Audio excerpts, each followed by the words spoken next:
السلام عليكم ورحمة الله وبركاته. حبايب قلبي متابعين القناة، احنا النهارده في سوق العجيزي، سوق طيور التربية. هنا بط التربية اهو عند الحاجة ام محمود. البط عاملة كام يا حاج؟ الجوز ب 110. الجوز يا حبايبي عامل 110. بط بلدي، بط بلدي بيور. بلدي بيور. بيور نقي.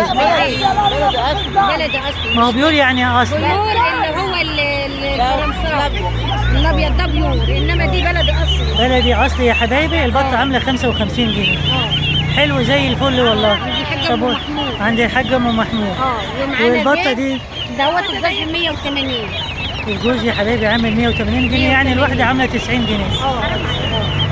بطة حلوة برضه. ده نوعها بلدي برضه؟ بلدي بلدي اصلي. بلدي اصلي حلو. امال البط ده شوليفان؟ الشرفان دوت البطه جايه مواليد. بس كل واحدة كده مواليد. البطه 30.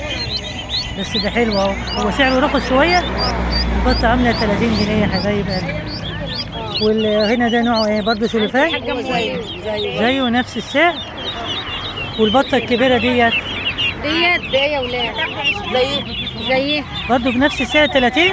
انا شايفاها حجمها كبير. حجمها كبير عن دي. دي نوع وده نوع.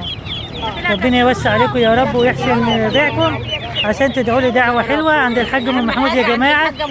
عند الحاج ام محمود في سوق العجيزي، سوق الاثنين وسوق الجمعه في طنطا. حاجه نظيفه وحاجه احسن حاجه. احلى حاجه الحاج ام محمود بتجيبها. الله يستر. ربنا يبارك لك يا رب. كل سنه وانت طيبه يا حاج.